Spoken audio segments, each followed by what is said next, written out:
Ha, I've been foiled again. No, seriously, I've been foiling again.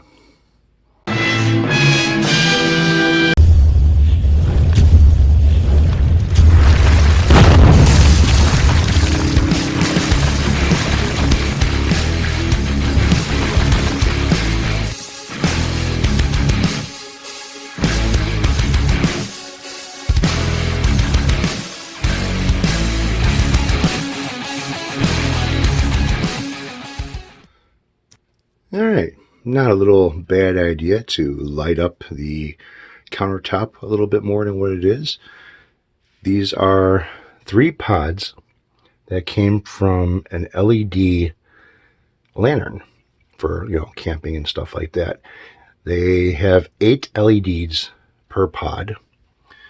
It ran off of 3 or 4 D-size batteries. I can't remember. I ended up dropping the lantern when I was doing some work on the furnace, and I ended up busting the damn lantern up, and I saved parts. I'm kind of a hoarder when it comes to saving parts for things, and, just in case I might need it or use it or think of something like this. So, hello, fishy. This is a power supply for charging up a cell phone, and one thing you want to make sure that it's not getting hot running something like this. You want to make sure your wires aren't getting hot. You want to make sure the LEDs are not getting hot to the touch. And the reason being is that, if the LEDs are getting hot to the touch and you're putting too much power to them, you're going to have to add a resistor to this. Well, each LED acts as a resistor. In this circuit, this is only like, it's either 3 volts or 5 volts. It's not much. It's basically the same thing as what your USB would be putting on your computer. Again, I save parts, so I have the USB cable plugged into it. I've got a bunch of, pieces of that I can do. And I just soldered it to the back of the board of these things and ran the series of wires a little bit longer, heat shrunk them so they're not like just hanging wires, and double face taped them to the bottom of the shelf. And it kind of gives me a little bit more light on my work area over here. So if I unplug this, kind of see that it gets a little bit dimmer. Lights up pretty good. So I've been working on the guitar a little bit, and I got my foil in there.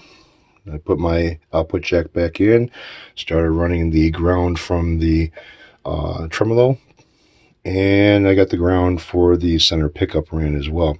So when you're doing anything like this where you're using the foil and stuff, you want to make sure you get the foil close to all the screw holes, because if your back cover, which I ended up refoiling this, took the old foil off because it was kind of nasty and redid it.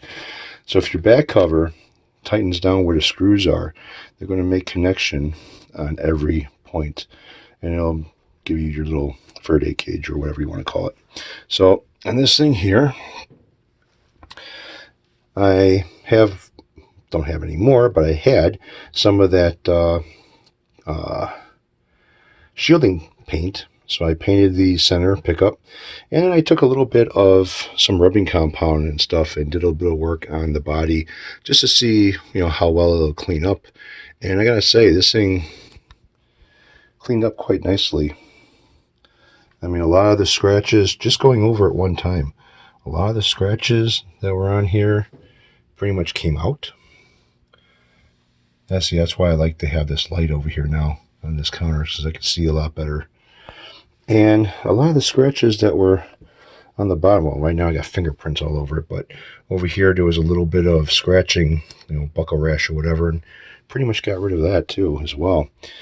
So that was only just one of the aggressive rubbing compound, and number 1 of the 3M.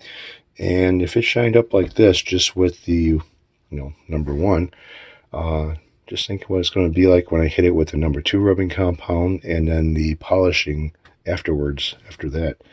But that's not what this video is about, so let's get onto that. All right, so kind of see my reflection of the 3 LEDs over here, right there, something like that. This part of the countertop is in between 2 fluorescent light fixtures, which are 2 4-footers, and one is over the one side of the countertop, which lights up really nice, and the other one is close to the entrance of the room, and that area lights up real nice. But this is kind of like some dead dead light space. So that's kind of why I did that with the lights. Anyways, yeah, today was a pretty good day as far as getting some stuff in the mail. I finally got one of the packages I was waiting for. I'm still waiting for the pickup rings for the Ibanez. Don't know when those will get here. It says something about the 24th to next month on the 6th. So again, it's probably coming from overseas, so it's going to take a while. And this came from overseas, as you can tell, as far as the tape that's wrapped around it. So I want to do a little bit of an unboxing here, or unbagging, since this is a bag. So I'm going to go ahead and slice that open. And as you can see, this is some Lutheran tools. Now, this is something that I wanted to pick up a while back, and kind of really didn't have a need for it, but I'm thinking that I'm going to be doing some work in the future of this, and I want to get used to how the tools work and get familiar with basically the job that they're for. So what I picked up was, this is kind of nice, but maybe a little difficult to use. It's only 20 thousandths. Okay, so I have to pick up probably more of these. Anyways, so what this is basically the cutters for pulling your frets. It's what it's supposed to be. Pulling your frets and nipping the ends. Now this is sharp, very sharp. Wow, I'm surprised how sharp that is. And yeah, so I'm hoping that I will get some good use out of this as far as working on guitars go, and not use it for cutting wires, because that's not what this tool is intended for. All right, this here basically is to help save you from fucking up your fretboard, chipping out and everything else. I'm not too sure how well it works. I haven't really seen too many reviews on it. All I know is that basically when you pull your frets up a little bit after heating them up, you'll slide this under the fret where the tang is. The tang will fit between here, and then you can go ahead and use this tool, and as you're pulling the fret more and more and more, it helps. This will put pressure on the fretboard, and it's supposed to help you from chip outs on your fretboard. Since you have some downforce on this because you're pulling with this, just supposed to make life a little bit more easier, I guess. So I picked this up, and I'm hoping the combination works pretty good. But yeah, so in case I ever have to start pulling frets on something or doing a refret job or something, I just want to make sure that I do have the right tools for the job. This way I don't have any problems, and don't end up chipping out a fretboard really bad, like some people that I've seen do, and something that I don't want to do. So that's about it right now.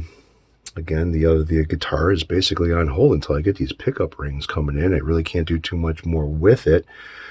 I can install the center pickup. I can get some of the wiring done if I wanted to, but without having the mounts for the pickups, and I'm not rushing it anyway, so that works out pretty good.